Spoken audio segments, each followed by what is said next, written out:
Kripal Yadav has slammed this. He says this is an insult to constitutional position. प्रधानमंत्री ने BJP parliamentary party meeting में कहा कि जो विपक्ष के सांसदों का व्यवहार है उससे ये साफ तौर पर दर्शाया गया है कि किस तरीके से वो इंट्रूडर्स जो पार्लियामेंट के अंदर सिक्योरिटी ब्रीच करके घुसे थे उनका वो सपोर्ट कर रहे हैं। इस तरीके से देखते हैं स्टेटमेंट। निश्चित तौर पर बहुत ही चिंता का विषय है।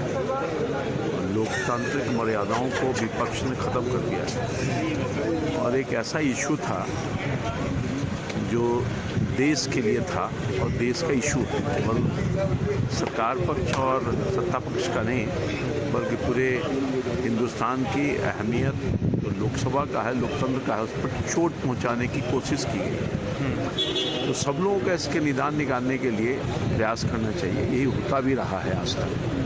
और जिस तरह से विपक्ष हताशा निराशा में जो पिछले 3 राज्यों में चुनाव के नतीजे आए और जो बुखलाहट है उनमें उसी का एक वो प्रदर्शन दिख रहा है। तो लोकतांत्रिक व्यवस्था है, जनता मालिक होता है। जनता ने आपको हटा दिया तो उसमें मोदी जी का और भारतीय जनता पार्टी और सरकार का क्या दोष है? आप अपने कर्मों का फल पा रहे हैं और आगे भी पाएंगे।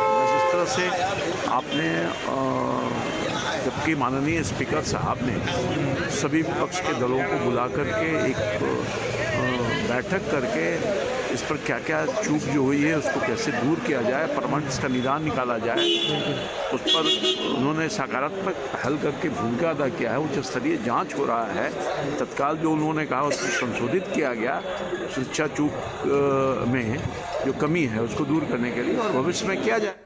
Right, so Ram Kripal Yadav in fact was responding to the overall situation of the protest and the action taken. We have Mohit, but Mohit, we are focusing on this video, the entire clip, and we have zoomed in on Kalyan Banerjee for our viewers to get a better look and understanding of what was happening there.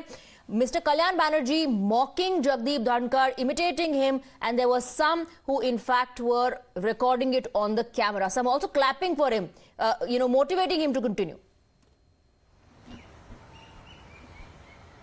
Well, Swati, yes, and the BJP is attacking Kalyan Banerjee and other opposition leaders over this. All the suspended opposition leaders were protesting outside the parliament at the Makardwar. They were sitting over there, they were having discussion, and then Kalyan Banerjee was seen mocking Vice President Jagdeep Dhankar, who is also the chairman of the Rajya Sabha. Now, to which we saw that how they were clapping, they were laughing, the other MPs, they were also recording this. But clearly, BJP says that it's a clear insult to a constitutional post. The Congress party and the other opposition parties and the TMC, because Kalyan Banerjee is from TMC, do not believe in constitutional organizations, institutions and the posts that have been made. They say that they are just insulting the parliament, they are insulting the speaker, they are now insulting the vice president of the country by mocking him inside the premise.